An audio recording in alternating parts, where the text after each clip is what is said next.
We are on week 5. We're doing our respiratory and cardiac. We'll do respiratory first, and then we'll do the cardiac. Know that next week we're going to start exam reviews again. So I'm doing mine on Tuesday again, as usual. Um, Cardiac and respiratory on the exam. It's just those key terms. If you can do that matching, you'll be okay with it.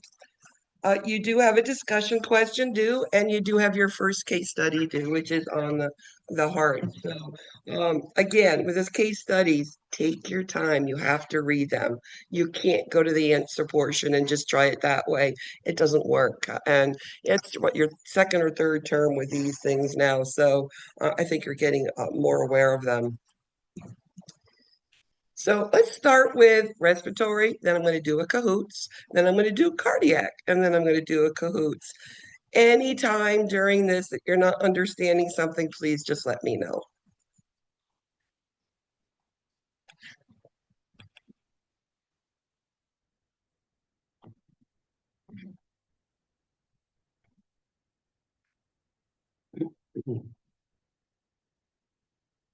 So hearts and lungs, they're connected. One doesn't work without the other. So let's talk about the respiratory system. There are two different components of it that we look at. There's the upper, which is all of the oral pharyngeal airway. That's where air has to go in. And then you have your lungs, it's the lower. That's where air is exchanged, okay? And knowing upper or lower where your disease process is going to help you understand the symptoms of these things. So one of the most common of all of the viral infections of upper respiratory is this RSV, this respiratory syncytial virus. Now, for you and me, it's a common cold. I mean, we call it RSV, like, oh, I have RSV. It's a cold. But if you're an infant, it makes a difference. Infants are obligatory nose breathers. You get RSV, it creates mucus in the oral pharyngeal area. It's more difficult to get air in, so you can't suck, swallow, breathe, so you become respiratory distress, and it can go further than that. So RSV in the infant, we do, and especially those with pre-existing, premature, children with cystic fibrosis, any immune type of syndrome, anything that gets them more problems if we allow them to get the disease, we're going to be giving a monthly immunization. I'm going to go into that again when we get to RSV. Just know that RSV is an important thing, and it's more about the infants, clearing the airway, having them suck, swallow, breathe, and feeding. There's all sorts of other different infections. Yes, there is strep throats, et cetera, et cetera. Now, when we talk about infections and viruses and all of that, the older the child, the less nervous I get with an infection. The young children, I am a little bit more nervous about making sure they get their proper care, because when you are an infant, you're born with mommy's immune system, and it all dies, it all goes away, right? So when we're looking at the book on infants, right? It's 2, 4, 6 months, we're giving immunizations, 12 months, 18 months, 24 months. We're loading these children up with all of these immunizations to help them, because when they're younger, there's no immune system. So a young child who has a fever is a sick child, especially less than 3 months old. After we get over that 3 months old, again, you're going to have the infections, but you're not as worried. It's that really young child that we're scared about. We know as they get older, more infections are going to be had. They're going to be exposed to them. They're getting all the immunization. So they're getting more of an immune system. But it doesn't really help, especially toddlers. Think about toddlers and preschoolers. What do they do all day long? They play. How do they play? They explore the world where? In their mouths. What do? They swap spit all day long. They're taking my germs, giving to the next child and next child. And it's really not a bad thing, because you now are exposing them. And now that body is building up that immune system. We know after age 5, it's more bacterial stuff, not as much virus, because our body has now this great immunity. And I think the thing that we have to remember, there's increased immunity as you get older because the exposure and because of immunizations. Oral pharyngeal airway, mucus, is a big thing in kids. One of the things, biggest common of all of the illnesses, is otitis media, which is middle ear infection. What do we have? What germ do we all have all the time in our mouths? Staph. But when it gets up into the ear, it creates a problem and it's painful. Actually, nursing care of otitis media, you get a child in and this ear hurts. And they can even take this. They will tell you that itsy bitsy younger children, it hurts. What's your first priority? Now, many of you want to say, oh, they need antibiotics. Well, that's going to take 2 days to work, right? You want to take care of the pain. A child in pain is not going to eat and drink. What do you need when you have an infection? You need to drink. You have a fever. You have to replace the fluids. So, priority care in otitis media is to first treat the pain. Yes, they're going to get antibiotics. Remember, otitis media can affect hearing. So again, we don't want to have the ears always being infected. That's learning how to blow noses, get rid of that mucus, etc. No smoking. That's a big thing. Smoking, no. It creates and it causes ear infections. Why do they get these ear infections all the time? Well, we know things go from most to least resistant. So if in my ear canals there's an escape route for the mucus, it's going to escape up into that eustachian tube, up into the middle ear, creating pressure and pain. And in adults, they're short, wide open, and it's easy for mucus to get in there. As we get older, it's harder. That's why kids have more ear infections than adults. So what are you going to see? Well, as I said, pain. That's number one, pain. And then that fever and just feeling generally nasty. Children who are sick are going to be, they won't eat. That's usually number one. You might see abdominal pain, vomiting, diarrhea, yes. But number one, you're going to see them stop eating. That's a clue. And of course, they withdraw, regress, those things. What do you see with ear infections? It's mucus. So it's chunky up there. They don't blow their nose well. Mucus is in their ears. So you're going to hear all of that, all that rhonchi, all that nasal blockage. So what is our goal? Number one is going to be pain. Take care of the pain, and we can make sure they breathe easier, they can rest, and we got to teach the child how to blow their nose and get rid of tissues and wash hands and all that good stuff. And of course, if we reduce the fever, we'll be able to have them drink. And that's what we want, fluids, decrease and thin out that mucus so it's easier for it to get rid of.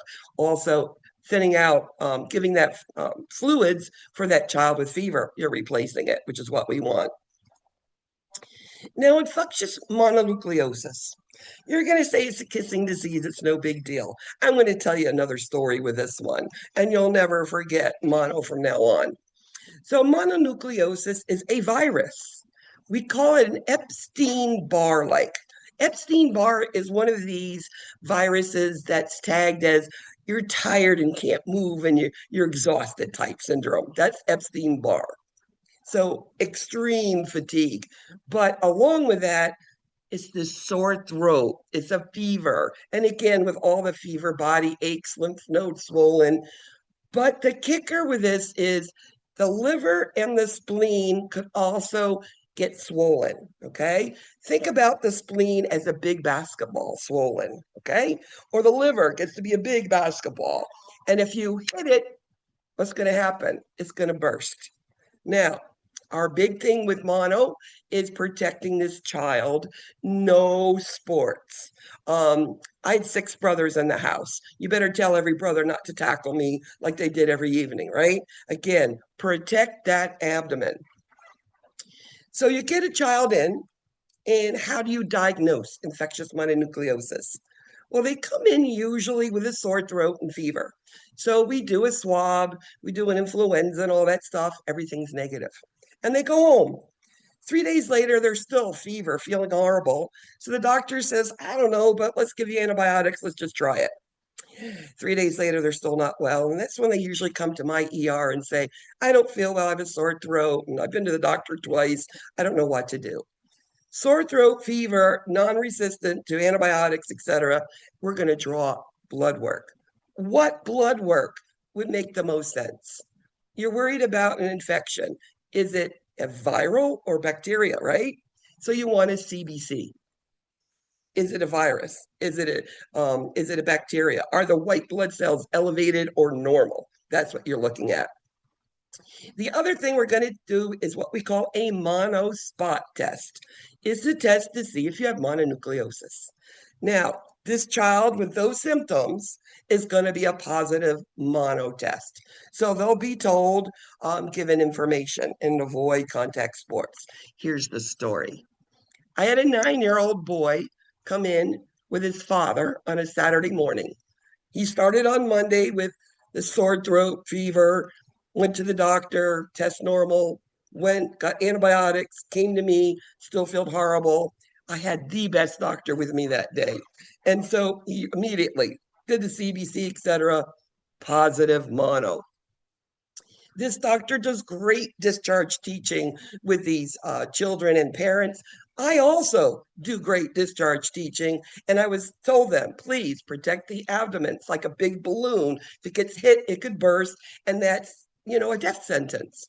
Well, 1 week later, the next Saturday, I am the primary trauma nurse on duty, which means anybody that comes in on a helicopter or whatever, I'm the one in charge documenting, making sure that child gets all the care they need, okay? This boy was in the Everglades on an ATV with his brother, fell off, fell on his abdomen, burst his spleen, helicopter brought to me, and this child was dead on arrival. I'm telling you, I'll never forget that child. And I will tell this story so that every one of you with any child with mono, you can let them know, protect your belly. You're like big balloons ready to explode. So please, that's the story. Bronchitis. This is probably one of the most annoying of respiratory. Dry, hacking cough, usually at night. So you're trying to sleep all night long, and there's nothing coming up. It's dry. It gets to the point where your chest hurts. It's so bad. Usually there's no fever. Okay, so we'll give Tylenol or ibuprofen for, that analgesic, the pain from coughing so much. We can do humidity. I, with bronchitis, put myself in a shower and turn the heat on. Actually, just sitting in the bathroom, and all that good old smoke, that heat smoke helps. Or maybe it's a cool mist. Whatever it is, this is what we use. In children, to get that cool mist, there is actually this tent, this plastic tent we put over the bed, but a lot of little kids don't want to get under there. They're scared. So either the parent can go under with them or just take the hose, sit them on the parent's lap. They're calm, they're happy, and just blow it in their face. And that can help. We also, the one thing with this is we're going to give some cough suppressants of some sort. Again, this can help you the rest. Croup. This is that barking like a seal. This is the most distinctive cough that you'll hear. You can be in a grocery store, a department store, you can hear anybody with croup. It's that bark, bark, bark. And remember, croup is upper. This is oral airway. This is the epiglottics, the larynx are swollen. So air, when it goes in, has a hard time coming out, a bark occurs. So it's an inflammation, mostly caused by a virus, H. influenza. So, croup, usually it's younger kids, usually it's a virus, okay? So, usually they've had this sort of upper respiratory type of nondescript thing, but then all of a sudden, Their oral airway is now swollen with this cough, and air is trying to get in. So if it's swollen, there's more effort to pull air inwards. And that's inspiratory stridor, like that, trying to get air in. You might even hear that. And with that, you're going to be working everything in order to try to get the air in. So substernal retractions, nasal flaring on younger kids, okay, supraclavicular, retractions, all of these things you'll see. Of course, is going to be that seal-like bark. And again, you'll know once you hear it. If we allow this swelling to go on, it can lead to acidosis, respiratory failure, and it could lead to epiglottitis. This is what we call a true, real medical emergency. So, what is an epiglottis? Let's go back to our biology, right? Epiglottis is a leaf-like structure that covers the trachea when you swallow, when you eat. It protects the lungs so stuff don't get in. Well, what happens with croup untreated, swelling continues, epiglottis covers the larynx. No air can go in now. So now you can't breathe. You can't swallow. You are restless and you're scared to death. Could you imagine? It's like being underwater and I can't get to the air. What are you going to see? Well, if they try to talk because it's so swollen, you're going to see drooling because they can't swallow.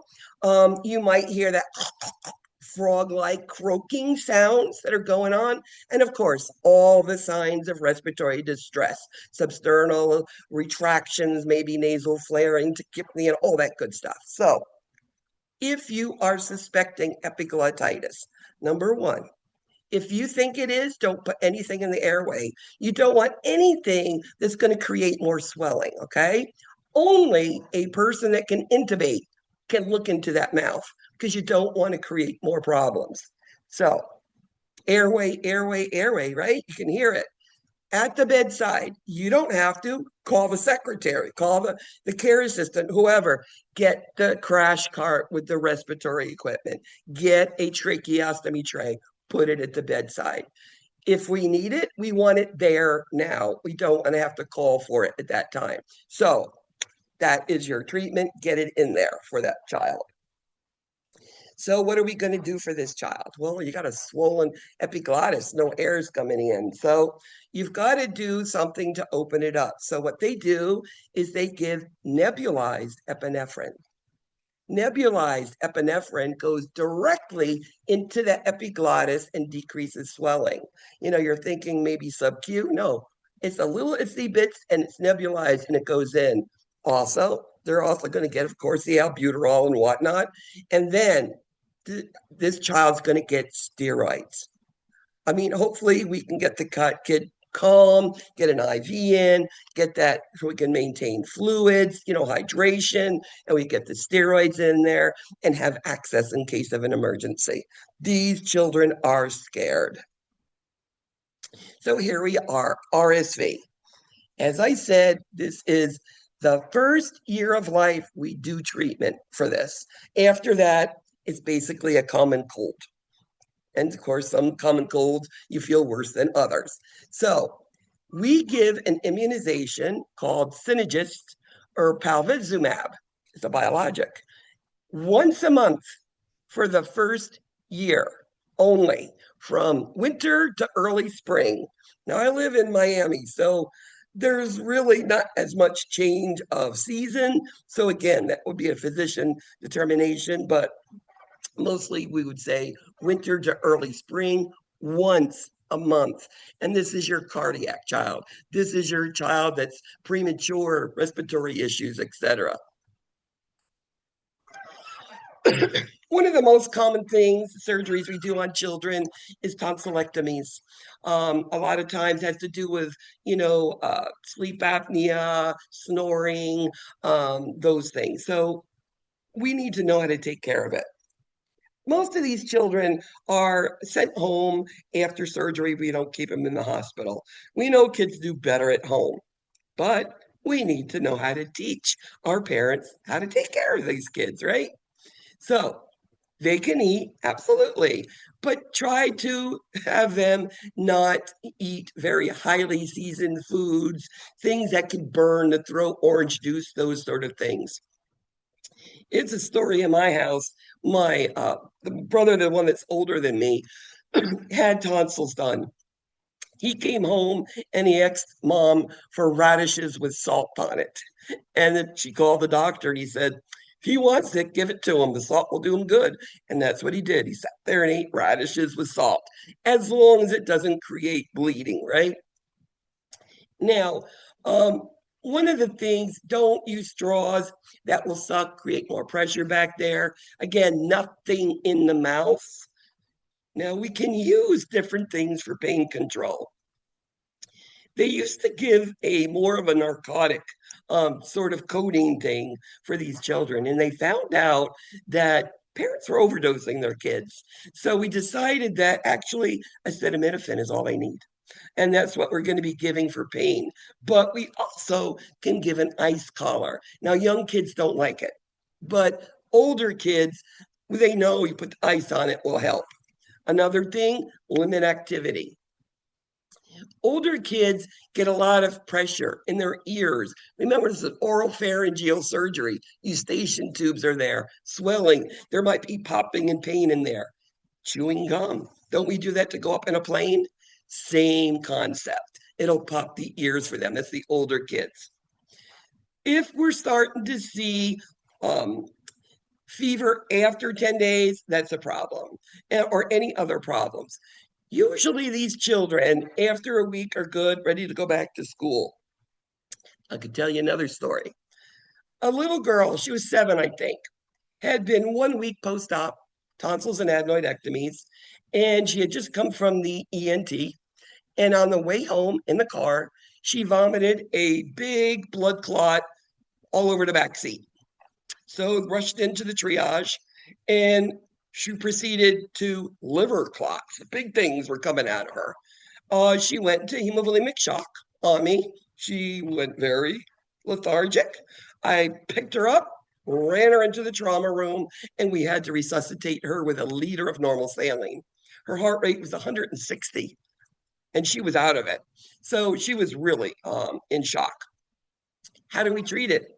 Well, that one has to go back to the OR to get recauterized. But my point here is to say these kids do need to rest after their TNAs, because even up a week later, you can still have problems. Now, pneumonias. There's all sorts of pneumonias. The ones that are bacterial, there's actually viral pneumonias. And then there's the ones that we inhale, caustic materials, et cetera, et cetera. So how do we treat these things? It depends on what type of pneumonia it is. We do have that pneumococcal vaccine, and we're given to the younger kids now. And then the one thing we think about with our young kids is aspiration pneumonia. In fact, any child, aspiration pneumonia, reflux, GERD, that's always our big concern, aspiration pneumonia. So how do we avoid aspiration pneumonia? Well, we need to know how to properly feed the child, having them sitting up during the feed, after the feed, burping them well, not overfeeding the children. Again, there's other ways that we could do to help with the aspiration, but it's basically feeding them and burping them and not overfeeding them. Another thing, I used to love Johnson and Johnson baby powder on my babies, but no more, because powder in the air causes aspiration pneumonia. Again, that's another change in practice from when I started nursing. What do kids do with everything? They put it in their mouth, right? This is probably the most common foreign body, is a coin. Can anybody guess what the most popular coin? I'm saying 9 out of 10 times. What coin do you think they swallow? A penny, a dime, a nickel, or a quarter? A penny. It's the big one. It's a quarter. Can you imagine a quarter? And it usually gets lodged about right there. This picture here is an absolute depiction of it. Now, what are we worried about? These kids usually have swallowed. They come in, it's sitting there, it hurts, and now they're freaking out because it's there and it hurts, and they're drooling because they can't swallow. As long as they're breathing, calm them down. Always number one, anything respiratory, number one, calm the child down. Put them in the parent's lap, give them a binky, do whatever, calm the child down, okay? How do we get this coin out? And again, this is another change in practice we do today. Years ago, they'd go to the OR and have a bronchoscopy. And that's in a whole overnight expense, OR expense. We don't do that anymore. It's sitting there in the esophagus. We take a Foley catheter with a balloon, put it down below. This is now sitting on the surgeon's lap with the mother holding the hand next to them. These are usually 3-year-old, 2-year-old kids that usually happen, the stuff in the mouth, okay? And we put it down their mouth, blow up the balloon, have them lean forward, and the surgeon says, cough. And he pulls it. They usually spit up a little mucus and the coin comes. Now, how do I make this less frightening for this child? I tell them, okay, you've got a quarter in there, and that's big money. Whoever gets it when the doctor gets it out first can keep it, and I want it. So as soon as they pull the thing out, the kid jumps on the floor and grabs a quarter. Forget that there's this treatment, forgets that it hurts. He just wants the quarter. It works every time. And then we usually just watch them for a couple hours, making sure their airway's okay. And of course, they've learned a lesson, hopefully. Pertussis. Pertussis is supposed to be, an immunization for it, and it should, really not be around, but we're starting to see them again. And it's because not every child is immunized. What that does, it creates problems for everybody around the child, the nurses and other children, okay? Pertussis is respiratory treatments, treated with Zithromax in an airflow room. That's it. But highly, highly contagious. There is a vaccine, and hopefully they'll be taking it. Smoke inhalation can happen. How do we treat it? We just give them 100% oxygen. Depends. There could be even more that goes on with that. And then tobacco smoke. Remember, no smoking should be around children. Send them outside to smoke. Again, affects everything, the fetus, the child, the ears, everything. We've got quite a few slides on cystic fibrosis. What is cystic fibrosis? It's an inherited disease that affects sweat glands in the lungs, and it also affects in the stuff in the small intestines and absorption and nutrition. And it's also the integumentary system because you lose sweat sodium like crazy. Cystic fibrosis. If we do not suspect this at birth, and they do that prenatal testing, yeah, they do it, but not everybody does for whatever reason, this would be a child that would not move their bowels, no stool, in the first 2 days of life. This is one of the things we check for, cystic fibrosis. What is the test for cystic fibrosis? Sweat test. It's a little thing. We stick little tabs on them. We measure sodium on the skin, and then we'll go some more. So we've got a child, no stool, did a sweat test, it's positive. If you told that parent to lick that child's skin, it would be awfully salty. That's how salty they get. Their lungs get full of thick mucus. I call them petri dishes. That's how thick, and it just really wants those germs to go in there and grow and really wants to get infected. That's the lungs of cystic fibrosis. Their lungs have every sound, wheezing, shortness of breath, bronchi, everything. Because of these petri dishes in their lungs and wanting having infections. Again, this child is chronically with IV, PICC line, antibiotics, chronically in and out of hospitals because of respiratory infections. And we're going to go into the treatment in a second. The other part is nutrition, and it has to do with the inability to absorb fat. And that produces what? You can't absorb fat, abdominal distension, lots of gas, foul smelling, greasy stools. Doesn't absorb fat, they're greasy. And what is the highest calorie of all nutrition? Is fat. Do you remember nutrition? Did they teach you? Carbohydrates has 4 calories per gram, protein has 4 calories per gram, fat has 9 calories per gram. So you can see fat so important for calories. So again, we're going to go into that. So we diagnosed the CF. No stool. We found the sweat test is positive. We know we're going to give antibiotics for those chest infections. We're also, with these lungs, aggressive, daily care for their lungs. We're going to be doing aerosols, albuterol, opening the lungs, then chest CPT before you have a meal. If we try to do chest CPT after a meal, guess what's going to happen?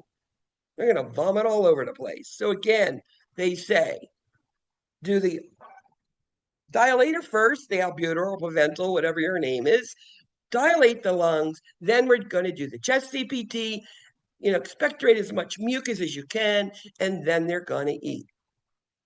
Now, that's treating the lungs, making sure we wash the equipment every day. Because remember, all that mucus and all your mucus is on that equipment, and we just want to keep infections from occurring. So a lot has to do with being clean. The other thing is all about their food. So there's a problem with pancreatic insufficiency. The pancreas doesn't produce whatever it is to be able to absorb fat and nutrients. So we need to give a replacement immediately before we eat. Therefore, usually pancreatase is the name of that pill. Sometimes they're powdered, sometimes they're little enteric little beads and little capsules. Whatever it is, it must be given immediately, as right before you're going to eat. You can take the capsule, open it, you can put it on a little food and eat it first bite. That's perfect. If you have to use the powder, it's just like using one of those aerosols. You have to rinse your mouth after it. Same concept. It'll hurt the enamel on your teeth. So powder, make sure they rinse their mouth when they're done. So after the meals, brush your teeth. The one thing in every sort of diagnosis, seizures and whatnot, as we get older, we gain weight. And there are like 1 year we could gain 10 pounds. That's going to make a difference in the dosage. So again, making sure we're increasing dosages as we grow. So respiratory treatment, we're going to clear the airway, bronchodilator, and we're going to be doing chest CPT. Physical exercise. It's not something that they can argue with. They have to be up and they have to be moving.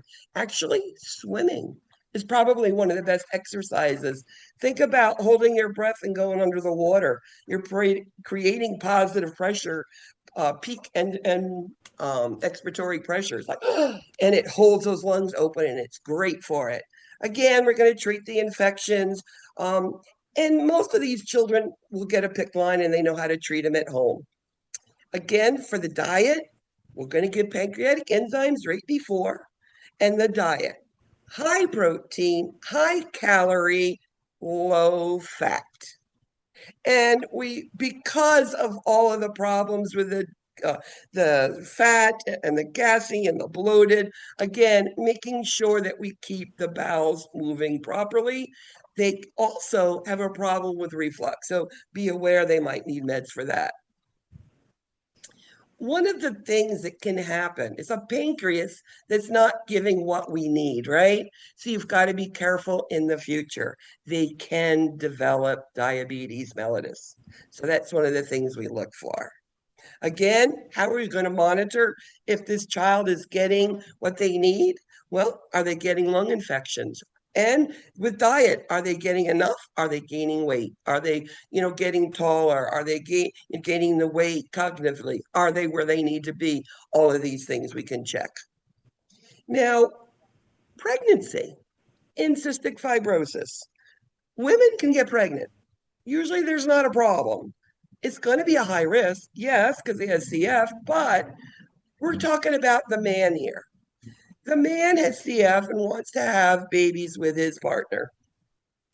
Something to do with the vas deferens is clogged with mucus and the sperm can't get to the woman. There's something structural there. But if this man does a bilateral lung transplant, 1 year after transplant, it's possible that he can have his wife become pregnant. Can you imagine going through bilateral lung transplant because you want to have a child with your woman? That's quite a commitment. Sleep apnea. I briefly mentioned that with your TNAs.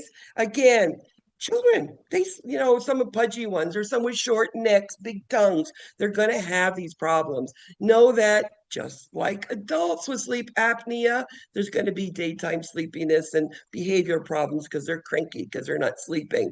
They use the same thing, the same treatment. We're going to do, the apnea test, the sleep study, put them on the CPAP machine at night. It's not a problem. And children can tolerate it as long as they know about it. Children, their lungs, many things they can do to hurt their lungs. I think that trauma, drug overdoses, older children, and that near drowning.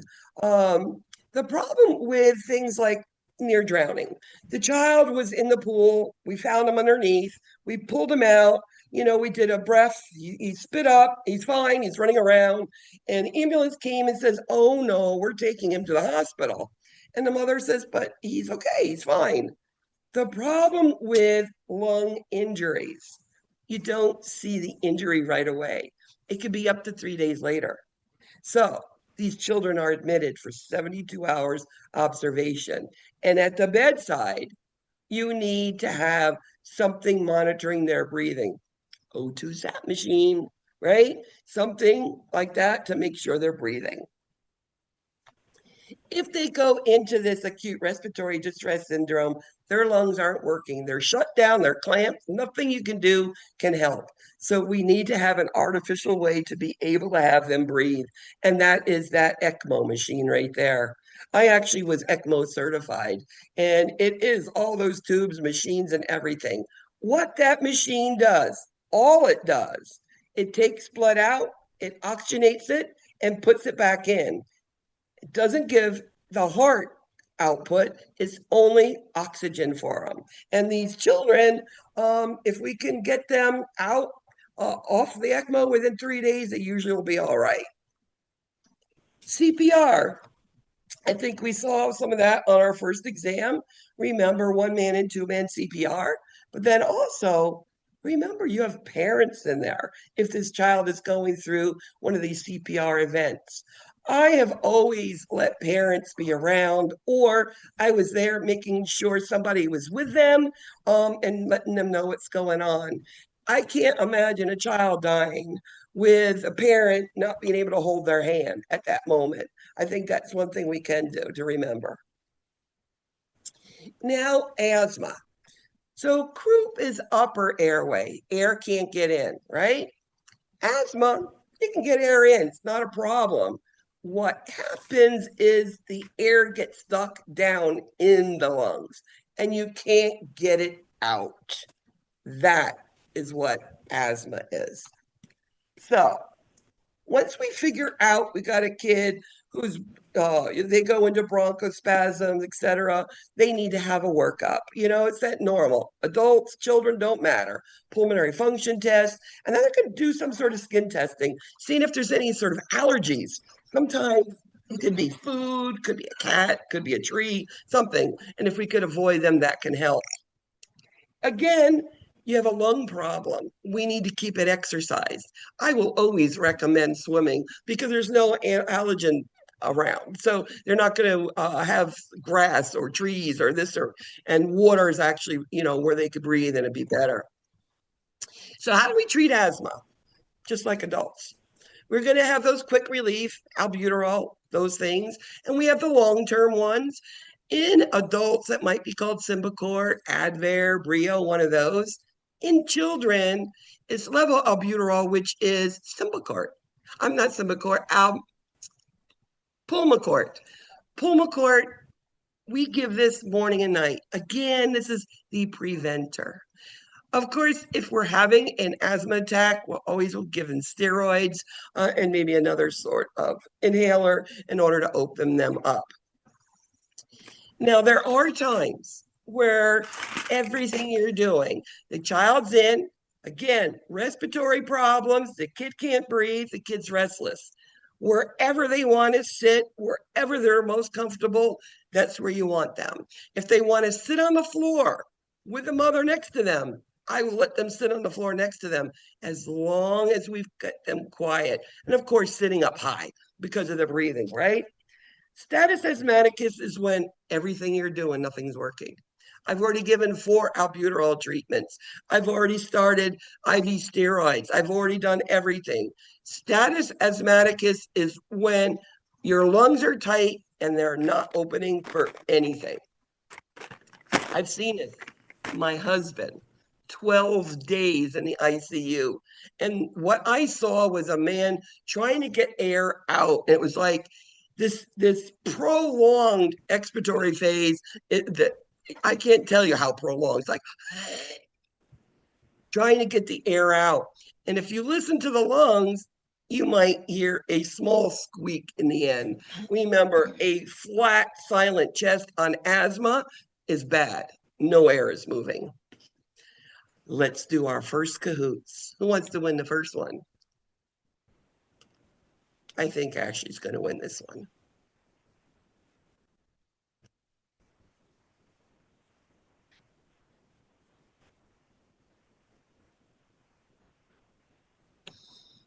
Mm-hmm.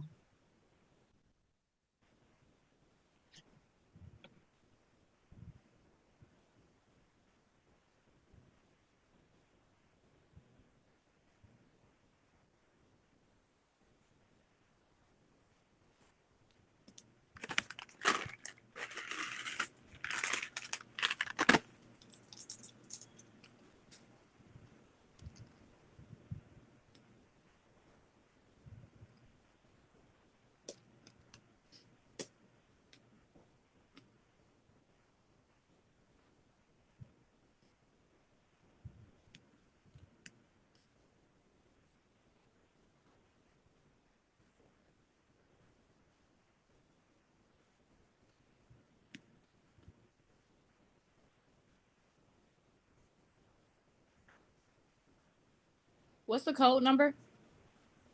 2394369. Thank you. You're very welcome.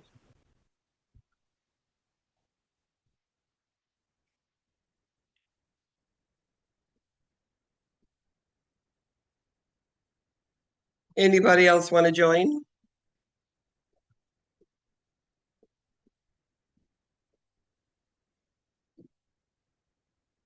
All right, let's get going. Kahoot! Respiratory, we're on week 5 already. Goes by quick. A majority of upper respiratory infections are caused by what?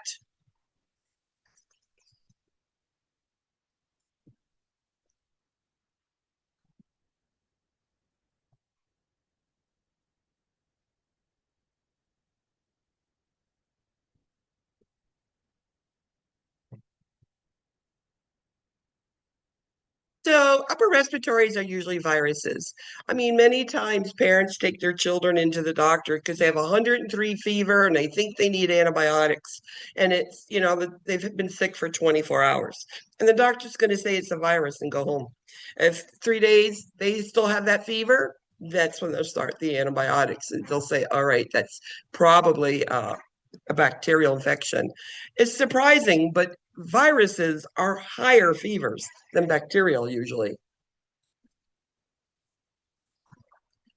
You walk into a 6-year-old child's room and you find them not breathing and does not wake up. What do you do?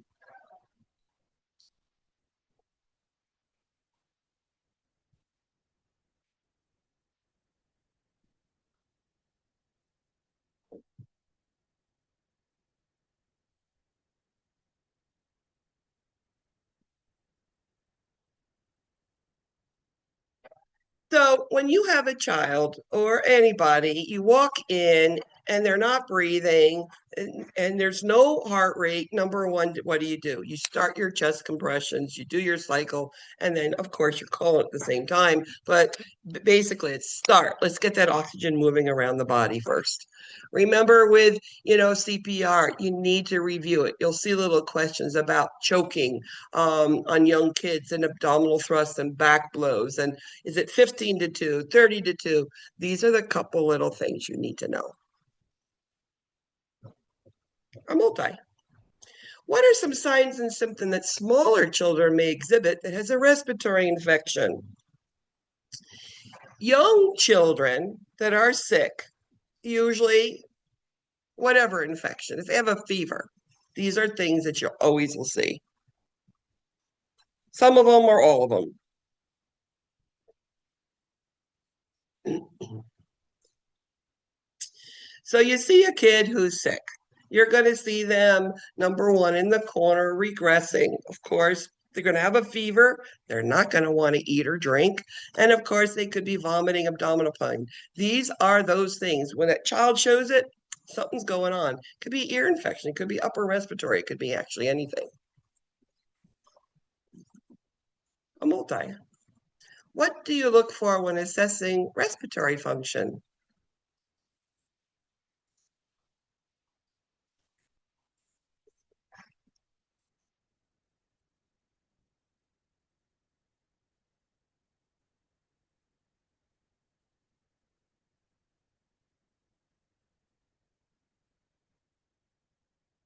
So when you're looking at the way a child breathes, of course, it's that rate and how deep are they breathing, or is it very shallow, labored breathing, ease of breathing?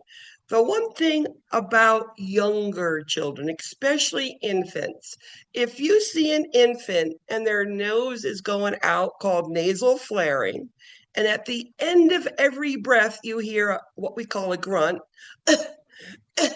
and you sort of seeing a bobbing with it and these flaring, this infant is about to code on you. That is severe respiratory distress in the infant. You don't see it in olders. What would you look for after a child has a tonsillectomy? What are you assessing? You're in the recovery room. What are you monitoring?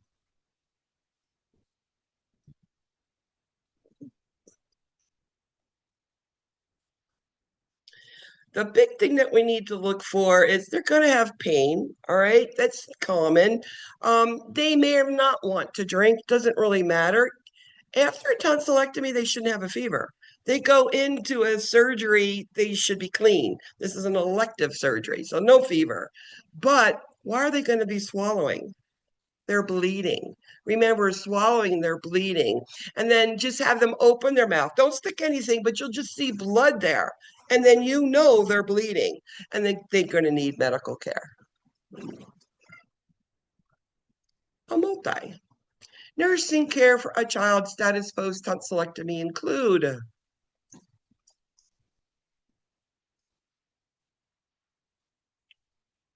most of these children, if you're working in a recovery room and they've had a tonsils adenectomies, we should put them side lying until they further, wake up the most. Because in case they're bleeding, it can come out. They're not going to gag and choke and aspirate on it. So status post tonsillectomy, you want to make sure they have some pain med because you're going to want them to drink. And I'm telling you, it's just acetaminophen. It's all they need. Older kids will chew gum because their ears are going to be painful and they will pop. And that ice bag, again, older kids will put it on, okay? A multi. What signs and symptoms would you see in a child with otitis media?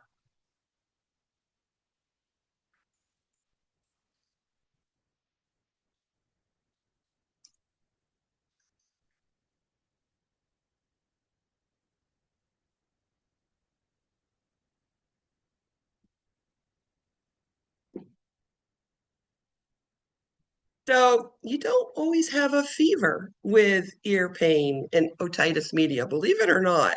And it's if they do or they don't, it doesn't make a difference.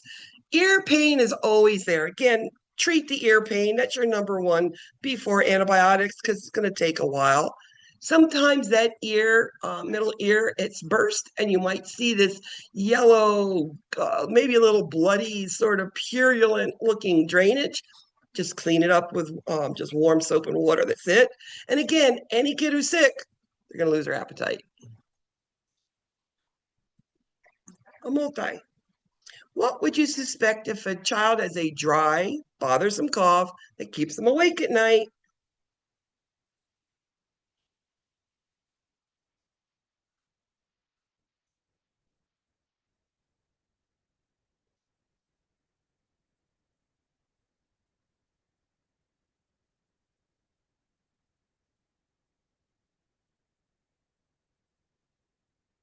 So, tracheobronchitis and bronchitis are the same thing. They're used interchangeably, okay? Again, remember, this is one of those things that we treat with cool mist. The parent can hold it for the child. And again, keeping the calm child for anything respiratory. The monthly immunization for RSV is.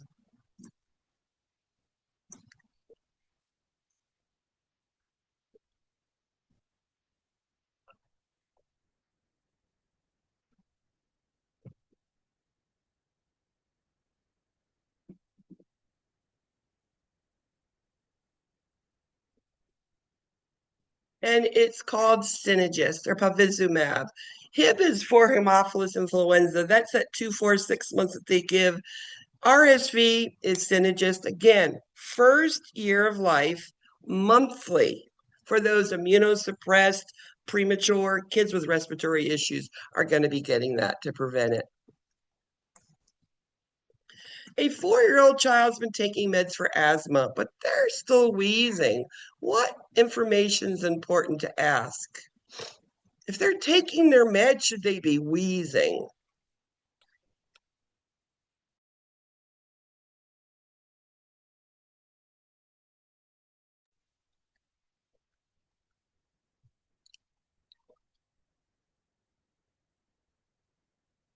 So again, how they take the medicine, we need to have them give us a return demonstration. I know many adults that cannot take and push the thing and inhale at the same time. And they also need to have that spacer. It's a little clear thing that we put it on the end with a little mask and you push it, whatever the dose is, 2 times. They inhale a couple times in and out and they're getting their medicines. Once we do it and we get the spacer on and give it, and the asthma improves, we've solved the problem.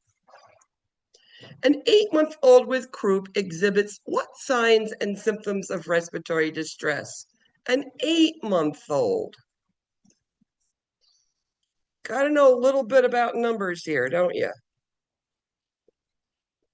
What's a normal number?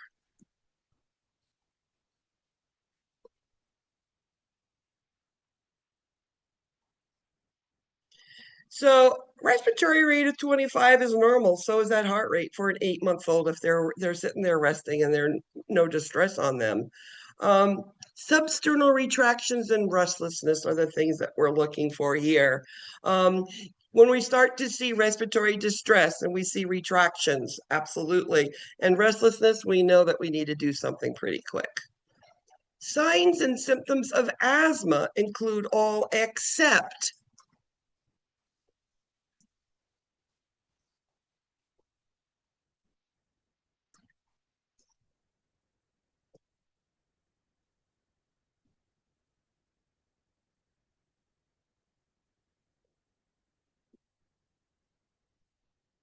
So, asthma, you're coughing and coughing and coughing, you're short of breath, you are wheezing and audibly, and it's an expiratory wheeze.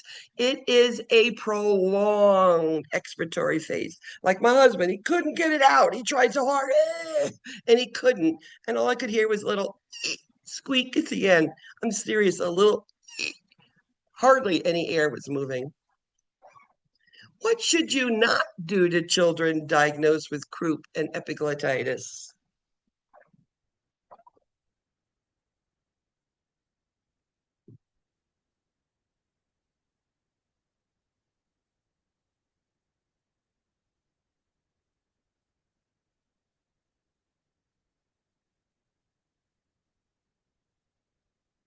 So, whenever you have a problem with swelling in the mouth on children, leave it alone unless you're the person who's going to intubate that child. So again, don't don't go in there. No tongue blades, none of that. No suctioning, nothing. Nursing interventions with a patient with epiglottitis would include.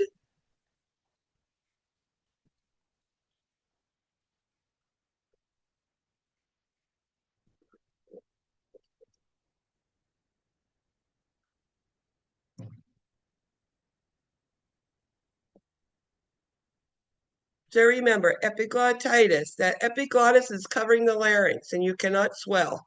You can't breathe. It's swollen up there. You can't breathe. No air can get in. So what do you need there? Number one, intubation, trach tray at bedside. You are not going to put anything in their mouth, so no suctioning, and nothing orally to drink because they can't swallow. They're already drooling. Which triad suspects epiglottitis?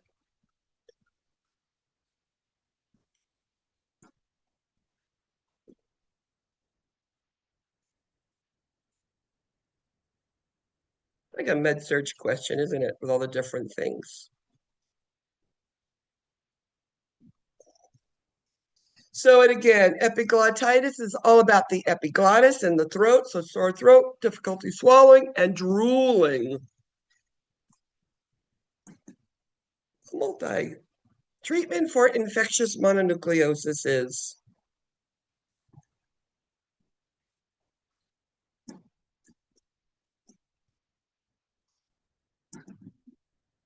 What causes mononucleosis?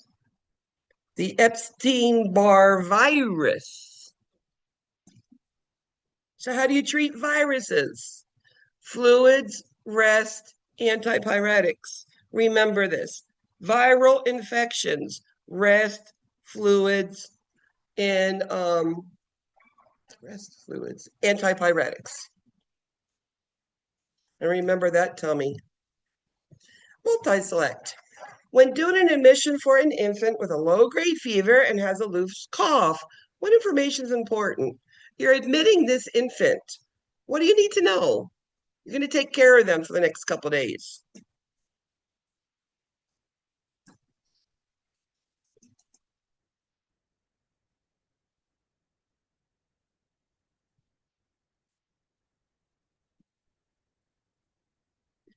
So APGARs aren't important. We just want to know what sort of fevers have they had. I want to know immunizations. That's important. I want to know to protect myself or to protect other children where I might have to place it. And of course, if they've had acetaminophen, ibuprofen, when, so I can repeat it as needed. How is cystic fibrosis identified? How do you test for it? You can lick their skin, right? Ask the parents, does it taste salty?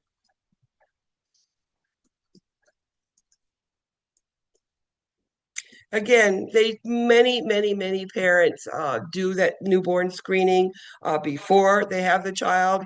And of course, if they're born and there's no stools, this is when they're going to be testing and do that sweat test. It's one of the things that could be a multi. What is included in the plan of care for a child with cystic fibrosis?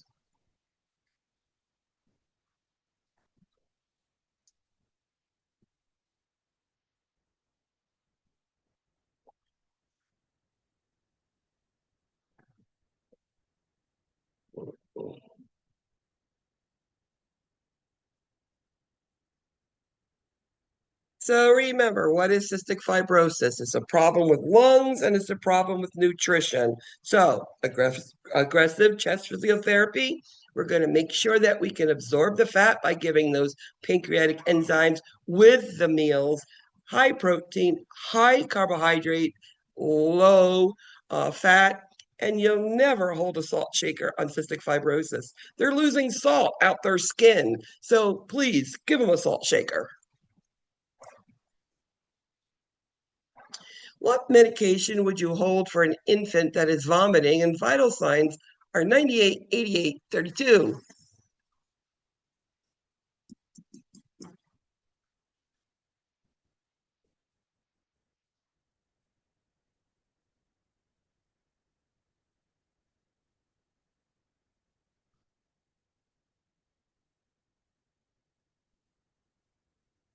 So this is just a preempt for the next part of our lecture. Again, it's that vital sign 88 in an infant. It's digoxin. You've seen a couple questions on this area where you can see vital signs and seeing what's normal. Again, just re-up that just so that you know infants versus toddlers and what the differences in vital signs that could be. Which information is the most important when rheumatic fever is suspected? Again, we're going to go on this again on the cardiac side, but it's a sore throat. That's all it is.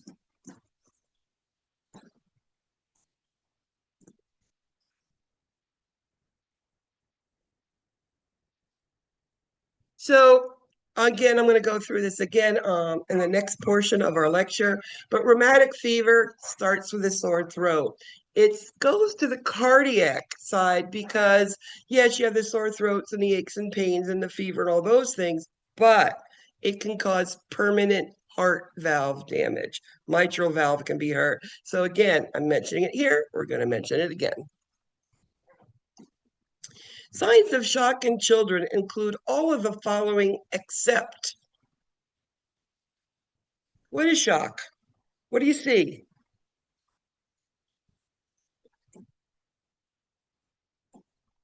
Is there any difference in shock from children to adults in the signs that they appear? And your answer is no, they're the same. When you have anybody in shock, you have an elevated heart rate, decreased blood pressure, altered mental status. You're going to have prolonged capillary refill. You're going to have decreased urinary output. You know, these are the shock. Everything is shut down on these children. You're going to have hypotension on these children, not hyper. Which of the following is the most common cause of shock in infants and children?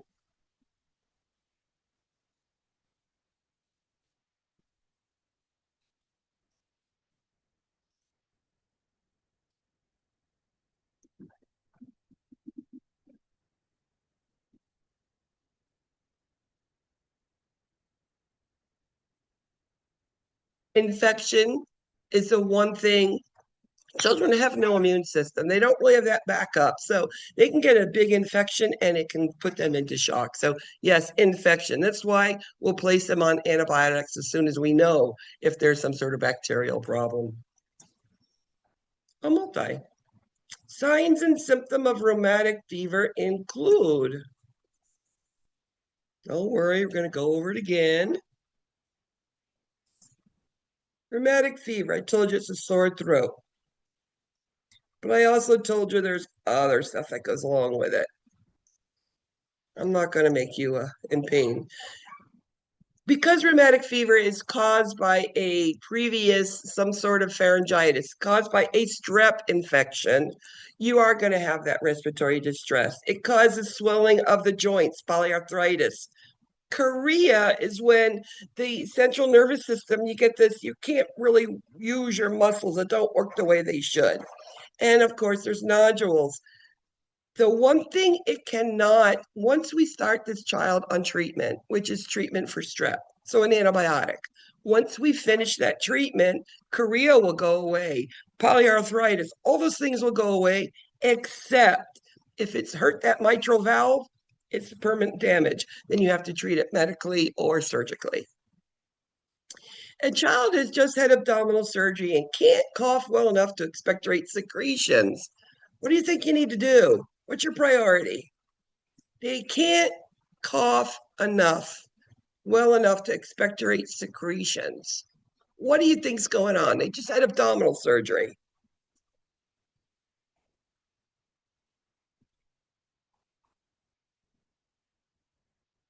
So you want those secretions up, but the first thing you need to do is medicate for pain. And then all the other stuff you can do that will help with the lung status. But if they're in pain, they're not going to do anything. They're not going to deep breathe. They're not going to get out of bed. They're not going to do nothing. So medicate for pain and then get them out of bed. Have them ambulate. Use instead of spirometry. Cough, deep breathe, give them a pillow, all that stuff. Pain medicine first. An infant of 3 months old has a fever of 103.6. What would you medicate the infant with? What can you medicate an infant with at 3 months old?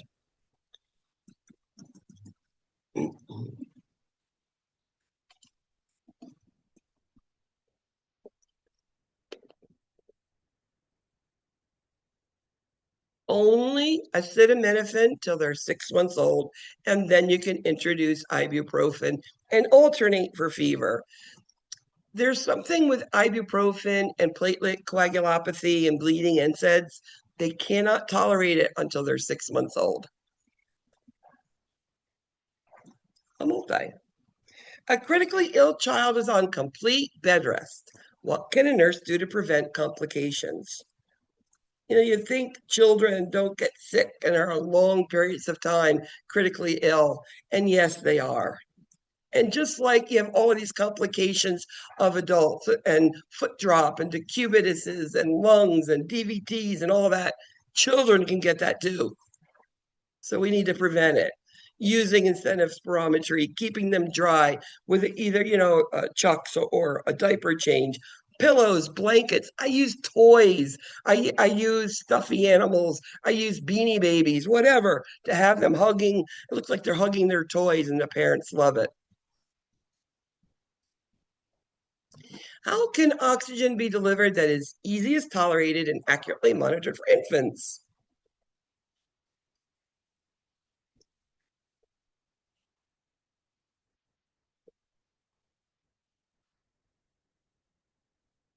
I think the big thing is easiest tolerated. When you look at infants, they don't want anything stuck to their face. Nasal cannula has those things tickling, and you have to tape it to them to keep it there. Blow by just tickles. And then, of course, an endotracheal tube is really not a nice thing. I've been intubated. Multi. What procedure are used to keep the lungs open with a child with cystic fibrosis?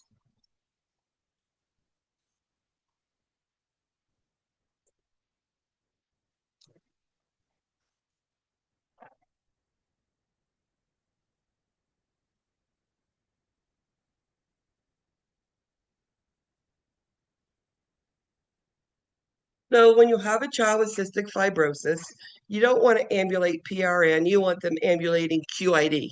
I mean, it's not, there's no question they have to be up. So it's not when they want to. Deep breathing, coughing, chest CPT, exercise. Again, a swimming pool is awesome for any exercise on respiratory kids. And last question, multi-select. Children with cystic fibrosis require pancreatic enzymes with meals. What teaching needs to be done? What do you know about these enzymes? The pancreas isn't doing its job well enough. Again, you got to be careful. They could become diabetic as they get older. It's one of the things we monitor it for. So again, you have to take the pancreatic enzymes right before they eat or right as they're eating. There's not an hour before, 2 hours before, an hour after. No, right before. You can sprinkle it on the food if they can't swallow it. As they grow, again, those doses have to be changed. And if they use the powder, they have to protect their teeth so they rinse their mouth when they're done. Number 3, we got an R. Good job, R. Number 2, Stephanie. Good job, Stephanie. Number 1, drum roll. Nakia. Good job. Number 4, Macy and Amadi. Good job, guys. All right, now let's go into the part where I think most of you are most worried about is cardiac and children, which is a little bit different. So let me try to get in a way that you understand it.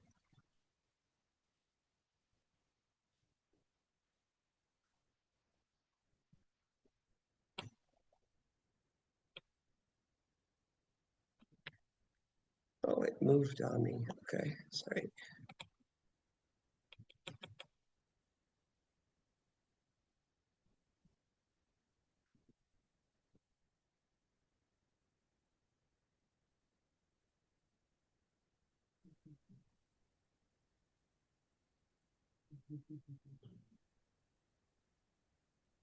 Okay, cardiac.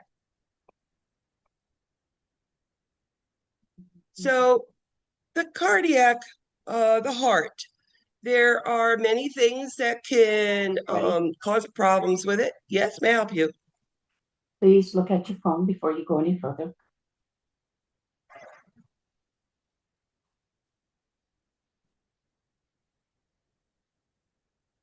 Okay, thank you.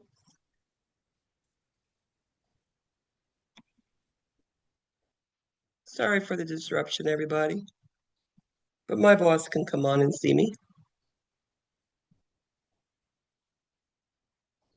Rebecca, could you come on camera, please?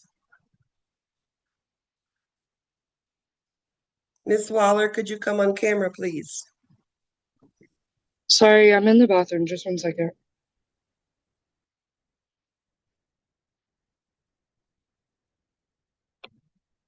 All right, let me continue with this and I'll go back to her in a second. Thank you so much. So anyway, when we have a cardiac problem, it's either you're born with it or you acquire it. In the adult world, you think of myocardial infarctions, right? Or maybe an infection of the heart. Now, we need to look at the heart and the way it works. Remember, I told you that there are a garden hose and blood flows through it, right? So when it doesn't flow through a certain area, it kinks. What happens to a garden hose when you kink it? What will you see behind the kink? Think about it. Anybody, what would you think? It's going to have something coming off the end. It's going to be a squirt out of a hole, or it's going to pop off the faucet because of the pressure there, right? So let's look at this right now and think about what we can do. Look at the heart and let's do a blood tracing. So blood, let's start from where it starts unoxygenated and it comes back into the heart. So the blood enters the right atrium, goes through the tricuspid valve into the right ventricle, goes up through the pulmonic valve into the lungs, goes back through pulmonic veins into the left atrium, all nice and oxygenated, through the mitral valve into the left ventricle, up to the aorta, and through the aortic arch, and it goes to the body. Now, what would happen if the blood leaving that left ventricle through the aortic valve, now it's gone up and it's gone through the aortic arch, and now there's a kink. It's a kink in the hose. What would happen? Think about going backwards. So if the blood can't go down because the blood leaves the heart, goes down into all the organs, it goes down into the toes, into the feet, right? If it can't go down there, you're not going to have good pulses down there. And if you took a blood pressure, it'd be lower because blood's not getting there. But the blood is now going back because nothing going down. So the upper extremity is going to have big blood pressures. It's also going to put blood, it can't go down, so it's going to keep going back, fill up the left ventricle, left atrium, and then it goes back into the lungs and fills it up. This is called a coarctation of the aorta. This is a kink in the garden hose. All the stuff goes backwards. So, signs and symptoms. I don't feel any pulses in the feet, or such minimal, I've got to look closer, okay? I'm going to take a blood pressure. That's my next thing on the upper extremities and lower extremities. And what am I going to see? Blood doesn't go down, so I'm going to see a lower blood pressure, right? And what's going to be up? It's going to be upper extremities.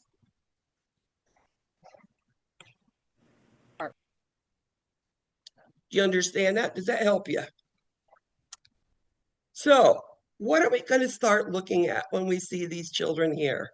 we're going to be seeing children with congenital heart defects. Many of them we diagnose at birth, but there are some that they sort of, get through the little cracks in the system.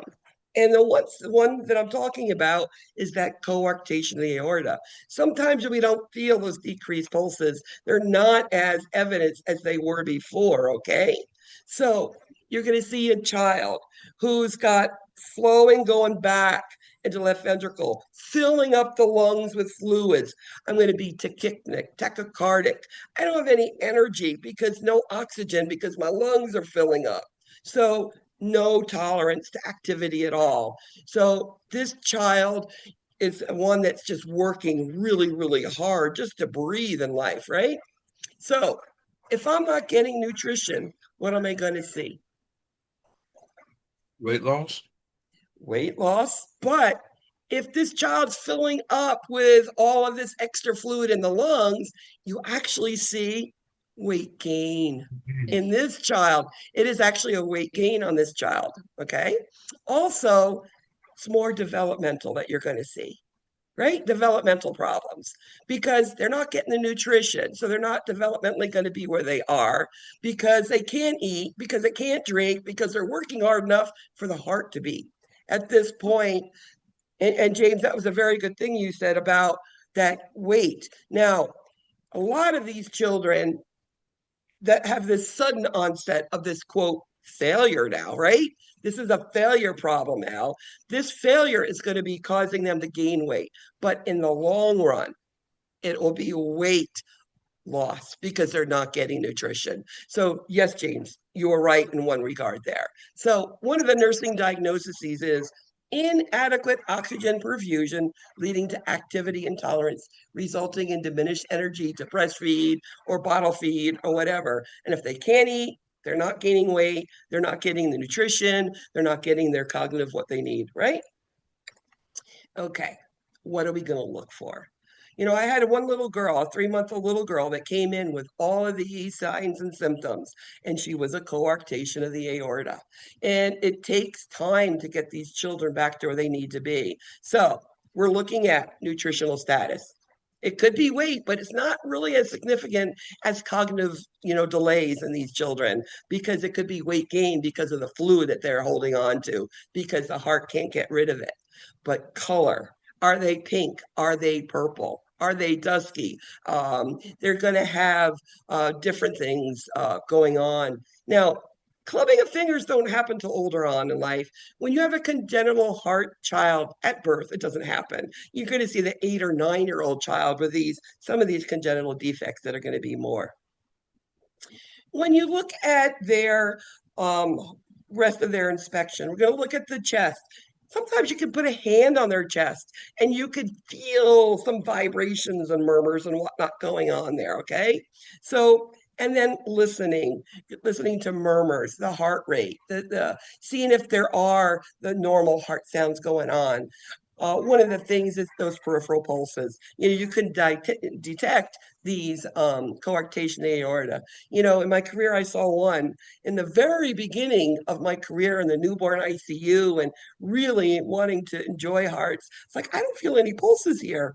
And then someone said, oh, do 4 extremity blood pressures. And it was diagnosed and we did catch that child. So I never had to get home. We're also going to be looking at EKGs, and then, of course, we're going to do an echocardiogram. Now, if you do an echocardiogram, it's to find out what's wrong. So once we find out what's wrong, they're going to institute what do we need to do for the child? There's diagnostic, there's interventional, but diagnostic is to figure out what is that lesion, that congenital defect. Interventional is to fix a problem, like a rapid heartbeat. We do interventional, we can actually plug holes, like a VSD, a ventricular septal defect, or holes between the upper or lower chambers of the heart. So again, there's many different echoes, but we do it to figure out what do we need to do for surgery.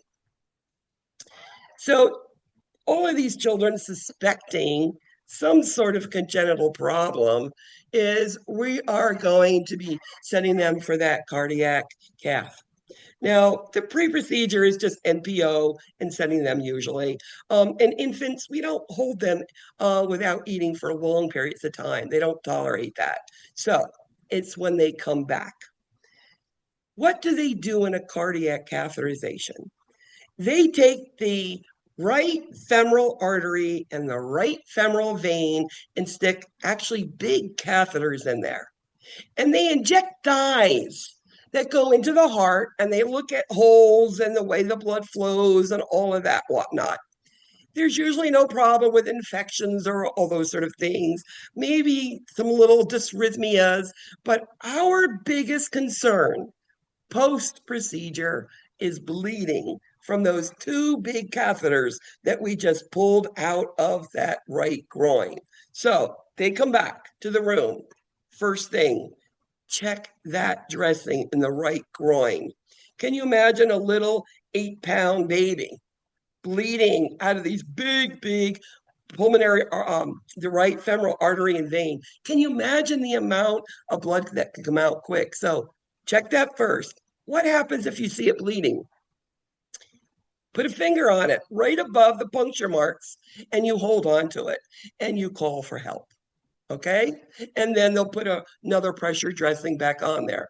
The biggest risk is hemorrhage of all of these things. Another thing we'll do, of course, is we'll be looking at the pulses, documenting what they feel like, doing vital signs. And as I said, especially younger infants don't tolerate not being without nutrition. You check a DEX, and that's to make sure they have enough glucose. They don't like to be without sugar. Now, congenital heart disease. Most common is that ventricular septal defect. What is that child that has the most concern for congenital heart defects? We talked about it last week. What's the child that has a lot of congenital heart defects? It's one of the concerns that we will be checking them for. Is anybody? Down syndrome. Yeah, it's a Down's child. And remember, Down's children, there's all different levels of it. Down's children could have a VSD, they could have higher up type of concerns, it could be an AV canal, it could be a truncus, it could be all sorts of stuff that they could possibly have. Another thing is, go back and look at the last week's discussion question. I put some interesting information in there, also telling you that there are different numbers. You've always heard of trisomy 21 or 18, right? Have you ever heard of 13 or 11 or 9? As it gets smaller, there's a lot more defects and whatnot that goes on with them. I've seen 1-9 in my career, and they had a lot of problems. Okay, shunting. What does blood do when it wants to shunt? If it can't go here, it's going to go somewhere else. Least resistant. Just know that it will always be that way. What's high flow and what's low flow in the heart? Well, you have 4 pulmonary veins putting blood back into the left side of the heart. There's a lot of high flow there. And the right side of the heart almost get back into the heart, so it's low pressure. So if I had an ASD or a VSD, a hole between the atrial septal, between the right and left side of the atriums, or the right and left side of the ventricles, where do you think the blood would go? Left side's high pressure, right side's low pressure. And remember, there's this patent foraminal valley there, or there's a hole, it's going to go to the right side. Always shunts from the left to the right in this case, okay? Just knowing that's where it goes. Okay, this is out of your book. This is talking about increased pulmonary blood flow. So if I had a hole anywhere in the heart, it's always going to go from the left side to the right side. And what does the right side of the heart do? It goes to the lungs. So if I had a hole in my heart, I'm going to have extra increased pulmonary blood flow because there's a hole. It just wants to go from high to low, and that's what it's doing. And it goes back into the lungs. And that is increased pulmonary blood flow. Does that make sense to you? sort of. There's another one of these things that you need to know. It's something called patent ductus arteriosus, PDA. This is fetal circulation. Fetal circulation connects the lungs to the body, pulmonary artery to the aorta. It is a connection that makes sure the body gets lungs. I want you to think of a PDA as oxygen giver, okay? It gives oxygen. Then let's look at obstruction. We've already talked about coarctation of the aorta. It's a kink, blood goes backwards. Whenever there is a stenosis, there's a narrowing.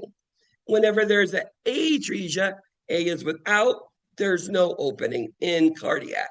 So aortic stenosis, the aortic valve is narrowed, so less blood flow goes up. It's obstructed. Pulmonic stenosis, the pulmonic valve is narrowed, decreased blood going to the lungs, okay? The most common of all the cyanotic heart defects is tetralogy of the lobe. Has anybody ever heard of TET spells? Baby turns blue. This is a condition where the pulmonary artery kinks, spasms, doesn't allow blood to go into the lungs, so no oxygenation, and this baby will turn blue quick. My little baby at 5 a.m. in the morning, his name was Nolan Ryan, I'll never forget him. He had a TET spell on me at 5 a.m. and he turned blue-black. And he wasn't a blue-black baby. He was as pink as me. And he went from O2 sats of 100 to 10 in minutes. Yes. What do? This is a kink, something that made that pulmonary artery shut down and close up and said, nobody's going up there. What do? You do a knee chest. You take the knees and you put them to the chest, like real quick. It changes the abdominal pressure and the chest pressure, and it will pop it open. And it works. This child, it did work. Now, there's other things. We can give morphine, we could give other sort of things, but knee chest is usually, it does work. Little Nolan Ryan, I'll never forget the kid and my TET spell. The other cyanotic spell that I want to talk about is that transposition of the great arteries. So coming off the heart is an aorta, and there is the pulmonic artery. So there's two things. They're switched. So the pulmonic circulation stays there, and the systemic circulation's there, and there's no oxygenation going on when that oxygen giver, that fetal circulation, goes away, because the fetal circulation usually within 21 days is gone, and you'll see it within days. The decreasing, it starts to close up. Mommy produces prostaglandins, a hormone. It keeps that thing open, that oxygen giver to the body. Mommy's gone. I've got my artery switched. I have nothing to give me oxygen. What do I need to do? I need to keep that oxygen giver, the PDA, open. And there's a medication, prostaglandins, just like mommy's. It's a synthetic one, but it will maintain it open until surgery can be done, and we do an arterial switch, and we switch them. Pretty cool. It's probably a very intense sort of condition. So, PDA, oxygen giver. What do we know about it? It gives oxygen. It goes away at birth. Mommy has prostaglandins, keeps it open. What do we hear when we have a PDA that's open and it's still there? You hear a washer machine murmur. You listen to the chest, you can hear this PDA going on. The other thing, most children that are congenital hearts will have an arterial line. A normal blood pressure at birth is 60/40. It's normal. These children have a wide pulse pressure when the PDA is open, and it will be like 60/18. When we close a PDA, it'll come back and it will be 60/40, that normal. But that's the way you know it's still open, okay? So we know TGA. We need an oxygen giver. We absolutely do. Anything that blocks the blood from going to the lungs, we need an oxygen giver. The other one is tricuspid atresia, which means nothing from the right atrium is going to the right ventricle because there's A without. There's no opening, so it can't get to the lungs. I need an oxygen giver. So again, we will start prostaglandins, a synthetic medicine, a continuous slow infusion, and that maintains the PDA open. What does that do, prostaglandins? It keeps oxygen giver. So it maintains oxygen saturation levels and it maintains cardiac output because it's happy, because we have oxygen and the heart is beating and everything is good. When the PDA is not needed, and I see this a lot in your very young premature infants, and we don't need it, but it's open. And all it's doing is working extra hard and washing the lungs out. So we need to close it. We can actually give medicine to close it because somehow, some way, the body itself is keeping that PDA open. There's prostaglandin somewhere or something, but it's keeping it open. So we've got to stop it. We got to close it. And there's two ways, medically or surgically. If it's medically, we're going to be given indomethacin. It's a medicine, and we're going to give it 3 doses. And as we're giving it, I'm going to be listening. Is that washer machine murmur going away? I'm also going to be watching, is that blood pressure coming back to normal? And if it is, I know it worked. So these are a couple little things for you to look through what way things go. Again, it's just the way blood flows. Congestive heart failure, big concept. Heart failure, children. Heart doesn't beat right and the lungs full up of fluid. I can't breathe. I have no space for oxygen to get to me. And I am now getting restless. I can't eat. I'm not getting nutrition, all of those things. So what do we need to do? Congestive heart failure. Well, number one, we need to get rid of all of the extra fluid and we need to get that heart beating the best it can. We know when you have congestive heart failure, you are going to be seeing a weight gain. That something is causing fluid to collect, not allowing the body to breathe right, and you will see a weight gain. So, and it's fluid. So we want to make the heartbeat better. We want to get rid of that fluid. Furosemide, Lasix, digoxin, big 2 things that we will be using there to help this child. When we're given digoxin, it's just like adults. You're going to count the apical for a minute, make sure the potassium is normal. You don't want to cause dig toxicity. And if you have a recent dig level, we'll check it. One of the things with working with children, young children don't know that they feel nauseous or vomiting is a thing. If an infant is vomiting and they're on digoxin, hold the dose, call the doctor, and get a dig level. It's better to be safe than to be sorry when you're talking about digoxin, okay? So hypoxemia. There are some conditions, congenital heart defects, that this child will never, ever have a normal O2 saturation. One of the cyanotic heart diseases is called a hypoplastic left heart syndrome.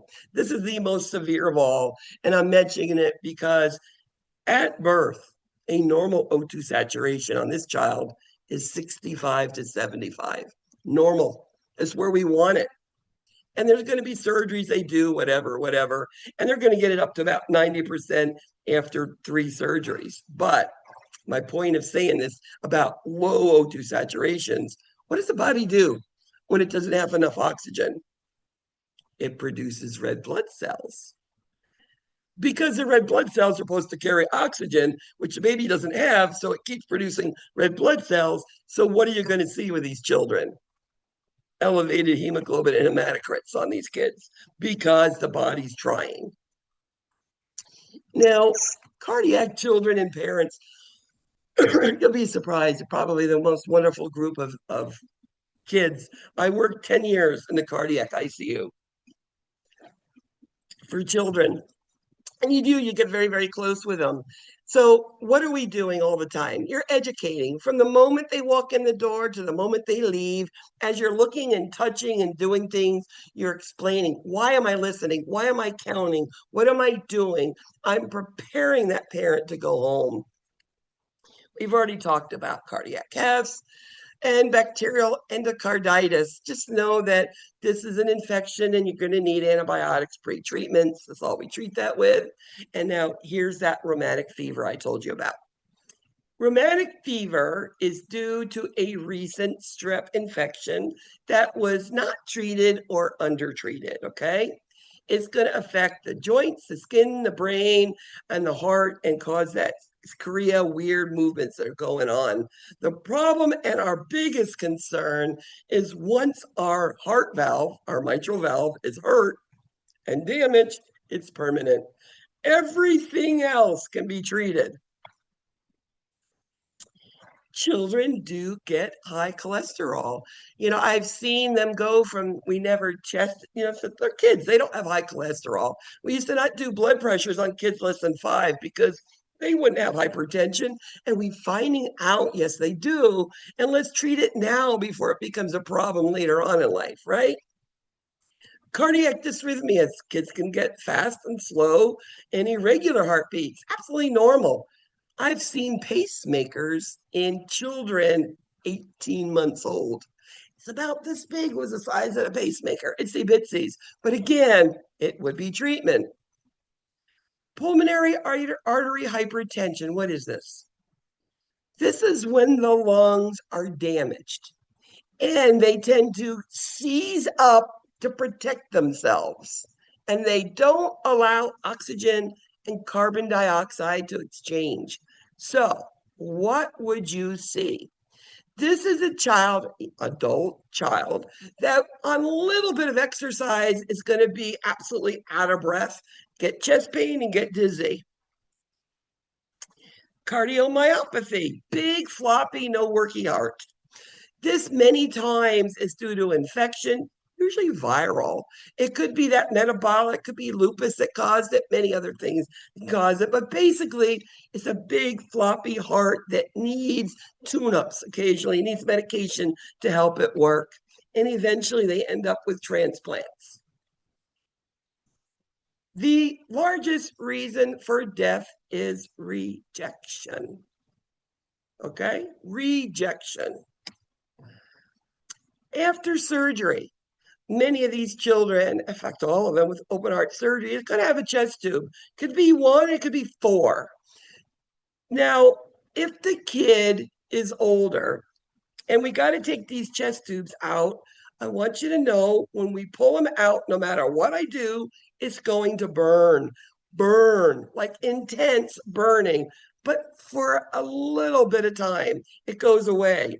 I used to work with adult open heart surgeries on the night shift, and they would pull all the chest tubes out at 6 a.m. So I've worked, and I know older people that tell me it burns intense, no matter what you give them, okay? But it goes away quick. So how are we going to treat these kids knowing these things I just said? Number 1, take their vital signs. You want a baseline. Medicate them for pain. Do not let any surgeon pull a tube without that. Priority, pain medicine.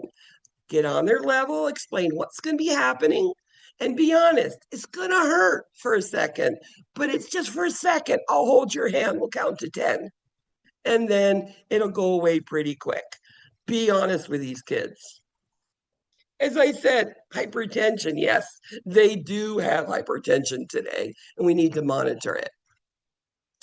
Kawasaki disease is a systemic vascularitis. It's not an infection. It's an inflammation of the vessels. and it creates little microemboluses all over. And our biggest concern with this is our coronary arteries.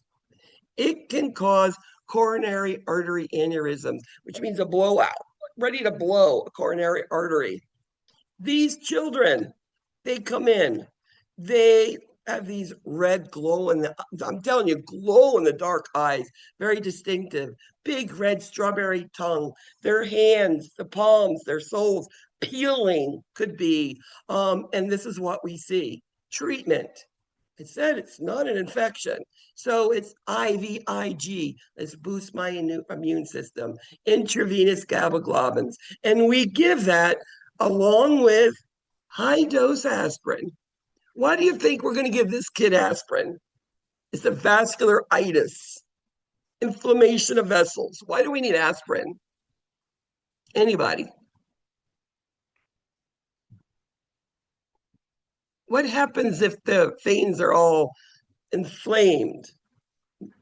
Micro, The blood will mini, thin and flow easier. yes, and prevent clots. Absolutely. We're worried about those little micro clots that are going on, and we want blood to flow easier. And we want to help if there's a blowout. We don't want to create anything that's going to make it burst. Very good. Sometimes today they're older kids, they might put them on like a Coumadin, but high dose aspirin. It's the only time I will tell you to give aspirin. We know COVID, and actually the treatment is very similar to the Kawasaki disease, believe it or not. Anaphylaxis, what do we do? Well, children remember, it might be the first time they had a food, might be the first time they had an antibiotic. Know that they can go into anaphylaxis the first time or the 14th dose of a 7-day type of thing. So know that we can, intervention would be treating the symptoms quick, getting that epi into those children. As I said, septic shock is that big thing that causes, and children causes big problems. So again, you'll see subtle hints. Believe it or not, in little newborn ICU, a child that's becoming septic could just show periods of not breathing, periods of apnea, periods of bradycardia. That might be the only thing that we see. Adolescents, tampons, toxic shock syndrome, right? Something we need to teach about. So, surgical closure of the patent ductus arteriosus would result in which of the following? PDA, oxygen giver, pulmonary artery to aorta. We close it. What's going to happen?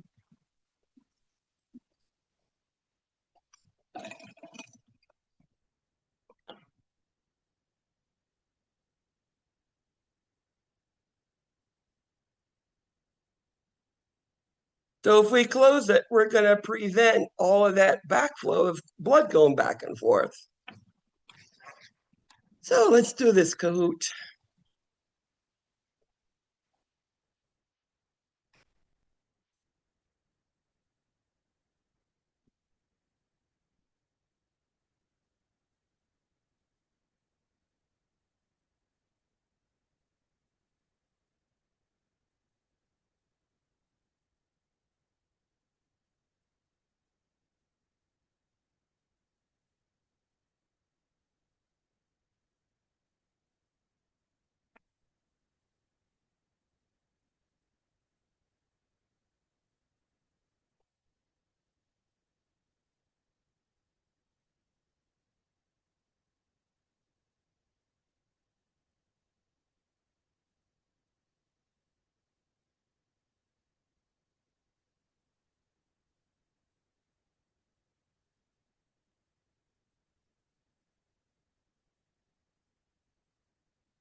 Joanna, where did you go to?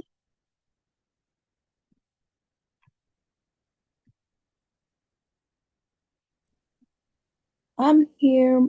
I can't see you. My camera zooms in and out on its own. I don't know how to stop that. Just make sure I see your face, Joanna. I just want to give you your attendance, please. Rebecca, remember, you got to stay on camera, please. Miss Waller?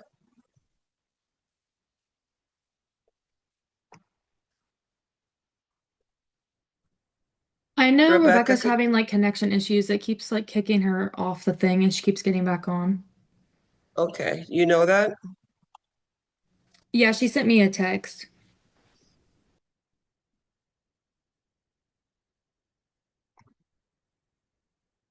Okay, who else is coming on?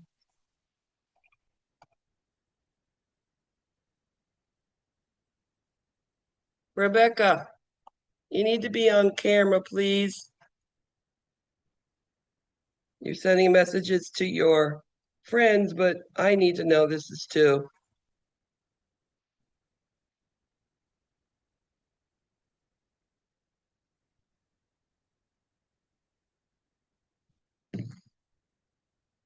Thank you. All right, let's keep going.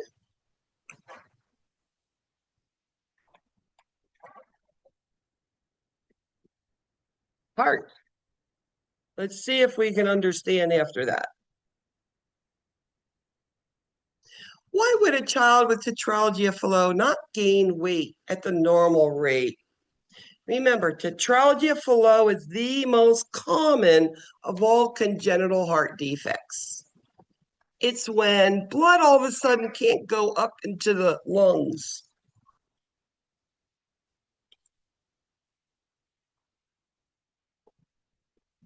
So, tetralogy flow, congenital heart, that means we have problems with blood flow. If we don't get enough oxygen, we don't have enough energy, we're not going to eat, and we're not going to gain weight. And of course, cognitively, they're going to be delayed also without that nutrition.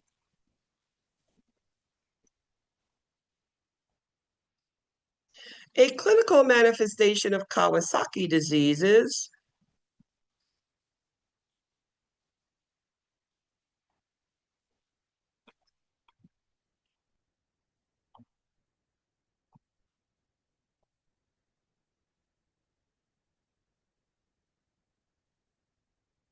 remember Kawasaki disease, it's not a bacterial thing. It's when the vessel, systemic vascularitis.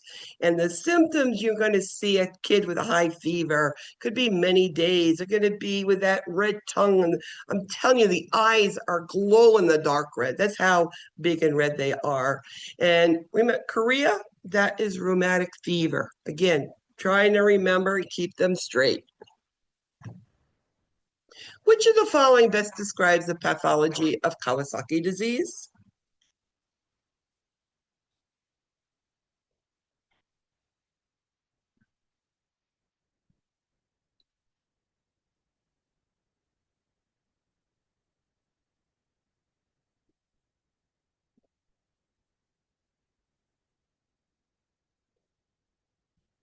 So again, it's all about the blood vessels, and our big concern is in case there's an aneurysm, it's the coronary arteries that we're concerned about.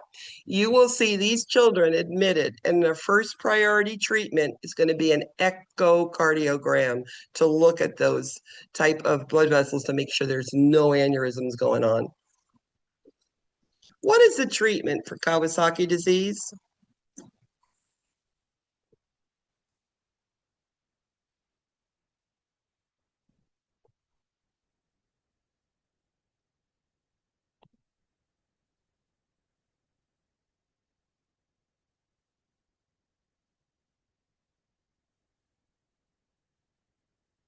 So Kawasaki, remember, it is not a bacteria. Remember, this is only, it's a virus, so no IV antibiotics. Aspirin and IVG.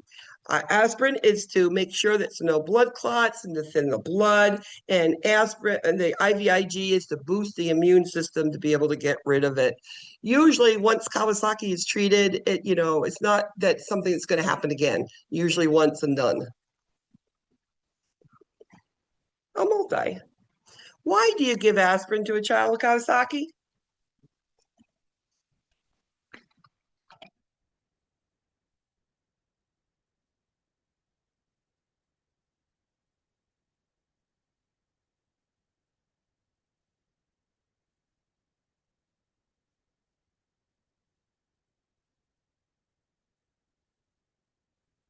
So what is aspirin? It's an NSAID. So what does NSAIDs do? It's an anti-inflammatory, prevents clots, and it thins the blood. Kawasaki, they don't have pain. So it wouldn't be a pain relief. Though it's a good thought, but there's no pain with it. They're just with a fever. They don't feel well.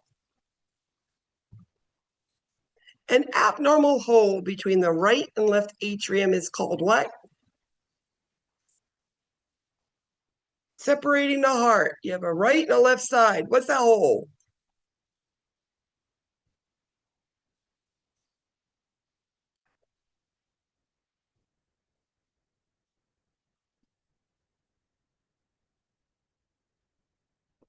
So any hole is in the septum. The septum separates the right and the left side, okay? So atrial septal defect is the upper chambers.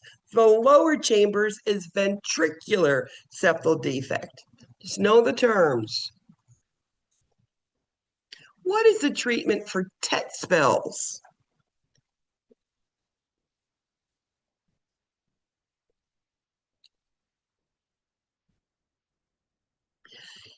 Older children that still have tetralogy, they'll feel themselves going in it, and all of a sudden they will squat down and they'll treat themselves because it's literally doing a knee chest themselves. Older kids do that. Most is they're done in newborn, but if they're not, why is prostaglandins given to a child with transposition of the great arteries? Well, what does prostaglandins do? The prostaglandin replaces what mommy had, so it keeps the oxygen giver going, right? Because transposition, there's no connection between lungs and the body. So it connects them. So it helps with oxygenation and it helps with output. Makes sense, doesn't it? Has nothing to do with infections and antibiotics. No, it's an oxygen giver. All it does, it helps it get to the body. What is the purpose of giving indomethacin to a neonate with a PDA? What does indomethacin do? We have prostaglandins, does one thing. Indomethacin does another. Because remember, sometimes these PDAs don't want to go away, right? And this is a lot, those little tiny premature infants. I see this a lot. So indomethacin simply, it closes that PDA. What it does, it stops the prostaglandins from being stimulated and it allows it to close. It's basically what it does. Transposition of the great arteries is what?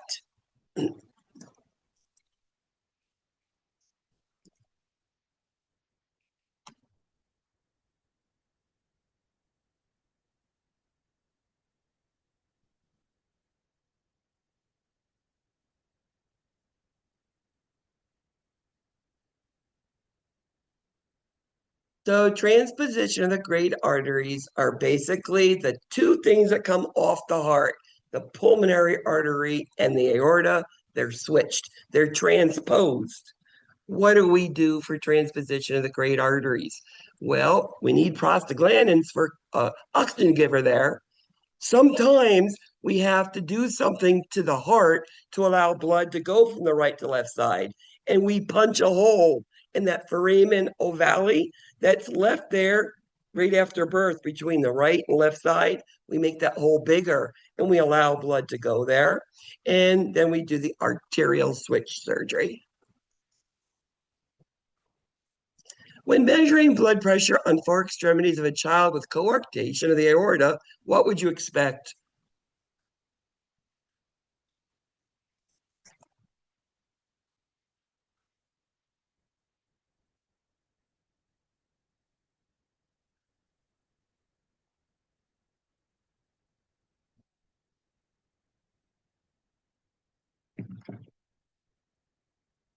So remember, when you're looking at coarctation of the aorta, the upper blood pressures, you get the blood's going up, it can't go down. So the upper are higher. Blood can't go down. There's a kink in the hose. Blood can't go down. Lower blood pressures on lower extremities and decreased or no pulses on the feet and legs.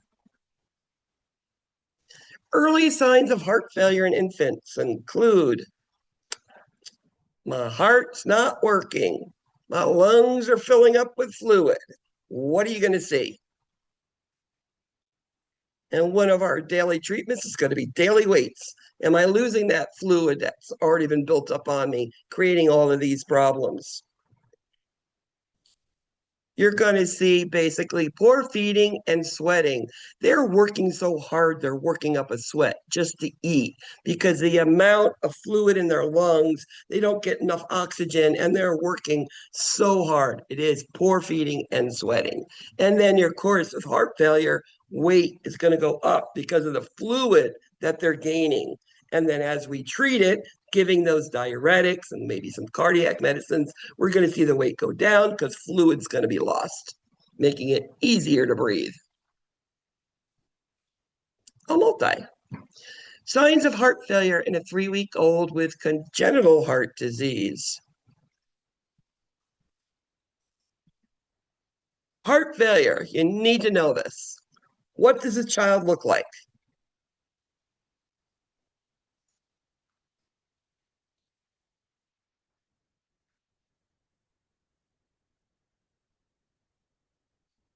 So they're going to be swollen, tachypnic, tachycardic. Their blood pressure is not going to work because there's not any cardiac output at all. Cool extremities. You're going to see decreased urinary output. I mean, this kid's going to be working really hard at just breathing. And usually even the color on the child's not going to be where you want to see it. A multi. Feeding the infant with heart failure. So you got a kid who needs to eat, who's really working hard just to breathe. How are you going to make it easier for this kid?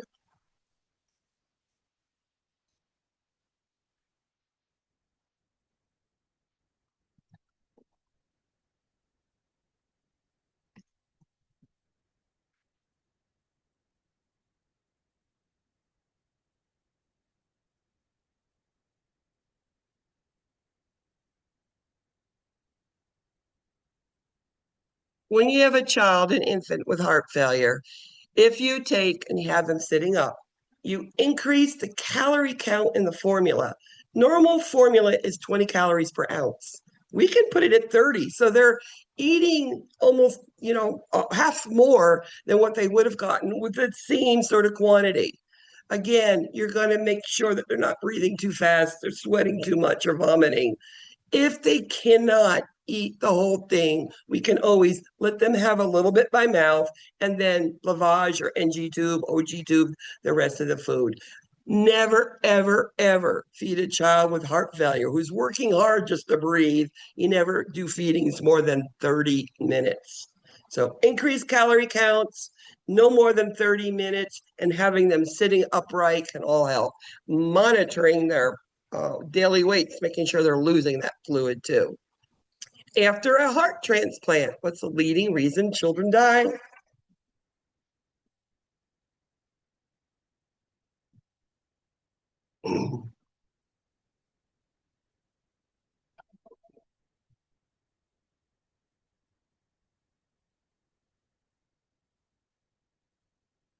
And it is rejection, rejection, rejection.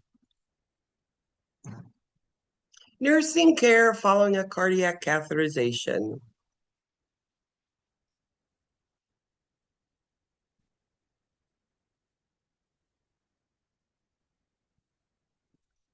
So what is the biggest concern of a child following that cardiac catheterization where they stuck two big catheters in the right femoral artery and right femoral vein? The big concern is all about bleeding, right? These children following cardiac cath, bed rest 24 hours. You can elevate the head of the bed. They can have oral or IV.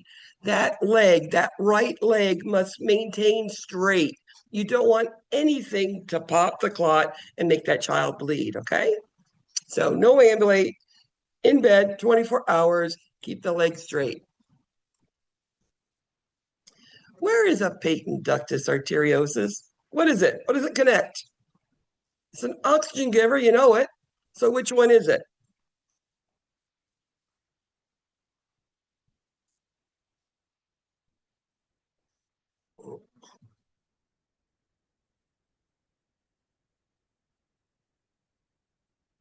It connects the aorta to the pulmonary artery. Pulmonary artery is an oxygen giver of the lungs. It's going to give me oxygenated blood. It's going to go right down to the aorta where it's going to give the body the oxygenated blood that it does need. So oxygen giver, aorta, pulmonary artery. Multi. What is sign of digitoxicity in infants? Think about it, infants.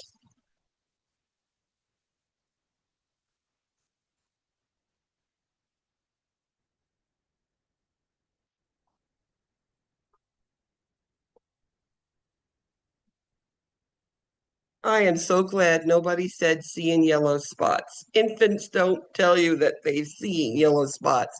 You will only see nausea, vomiting, and a decreased heart rate. Those are the signs in digitoxicity. So I say with infants, if they're vomiting and on dig, hold the dig. Make sure, get a dig level, call the doctor. What are the signs and symptoms of heart failure in children?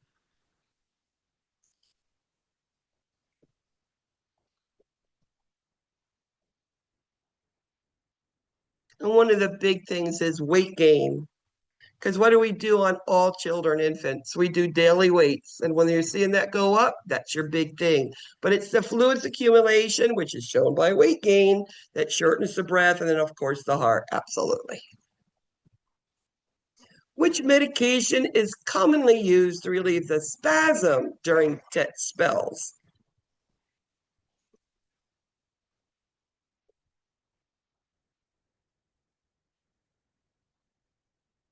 The ACE inhibitor is a blood pressure pill. Indomethacin closes a PDA. Digoxin slowers and strengthens the contraction, but morphine, again, it's like it relaxes them, and it actually is that second line treatment after a needed chest. Digoxin might be a long-term treatment for a child with a tetralogy flow, but it's the morphine.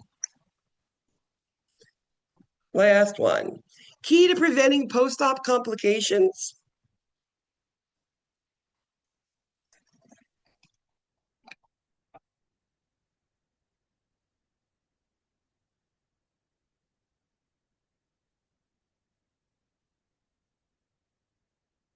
So early ambulation, remember, medicate them for pain, get them out of bed, ambulate, cough, deep breathe, all of those things. You don't want any problems.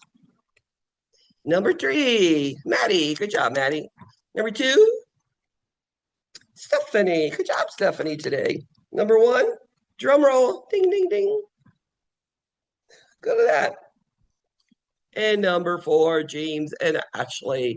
So that's what I have for today. I know cardiac and respiratory is a little bit much, but I think I've covered it in a manner that you'll be okay with it. Just use your matching sheet. I would do it now. See what if I know and what I don't know after class today. Again, you can go back to your book, look at it, look at the PowerPoints or the codes. Any questions from anybody? Thank you, guys. Have a great day. Happy Mother's Day. Hi, you too, everybody.